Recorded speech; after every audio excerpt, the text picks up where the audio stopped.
kind of going back to our portfolio, I'm gonna ask this selfishly, but I think a lot of people are gonna get some value out of this. So, we've done a little bit of proof of concept. Really, we're finding these vacant buildings, and we're kind of creating 12 plus caps, like City Plat always looks for. What's going to take us, you think, to the next level? Is it going to be selling off these buildings to owner users, or is it going to be finding like a portfolio? We've just been kind of asking ourselves this question of what's going to get us to the next level, because we're still kind of in this brokerage wheelhouse, if you will, of like, oh, we've got money, no we don't, like we like want something consistent, and these buildings could be the answer, but like you mentioned before, it could be what drowns us. So kind of curious your thoughts of what's going to take us to the next level. You're spending all your time looking at your deals for your own portfolio, or are you still doing brokerage? Some brokerage, yes. So we've done some retail stuff.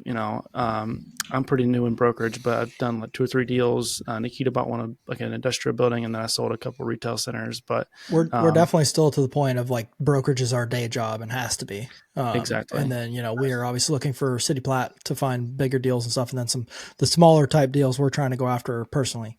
100%. Yeah. And at the stage that you guys are in, anybody at this level, they should be selling. They should be selling. It's going to change for you guys. This is, you are building, you're building your reputation right now, and you need to be able to take advantage of opportunities and pounce on them.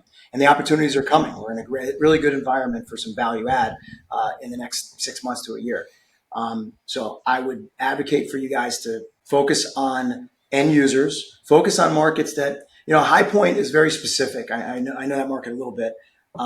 Try to stay out of the tertiary markets. Try to go for tier 2 markets. Raleigh's now, it's tier 2, but for North Carolina, that's a tier 1 market. Charlotte's a tier 1 market.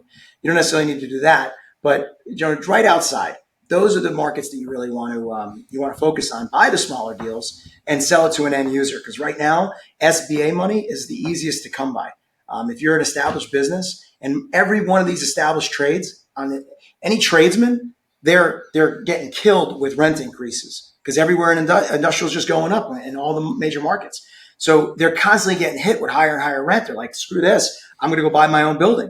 And there's not a lot out there. So if you guys can snap them up, fix them up, and sell it specifically to end users, you're going to stockpile cash very quickly.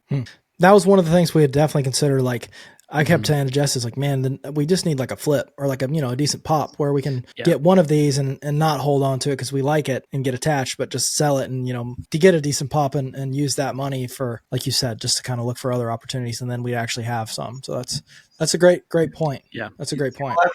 There will be a time where you won't sell, but you're not there yet. It's important to make sure you have a stockpile of cash for those opportunities, because that was what set me free. That the fact that I sold those houses and I had the cash to put down in an apartment deal, and I put my money where my mouth was, and I was able to attract investors. It was just all encompassing. It was, all the stars aligned because I had the cash ready to go. That's awesome. Yeah.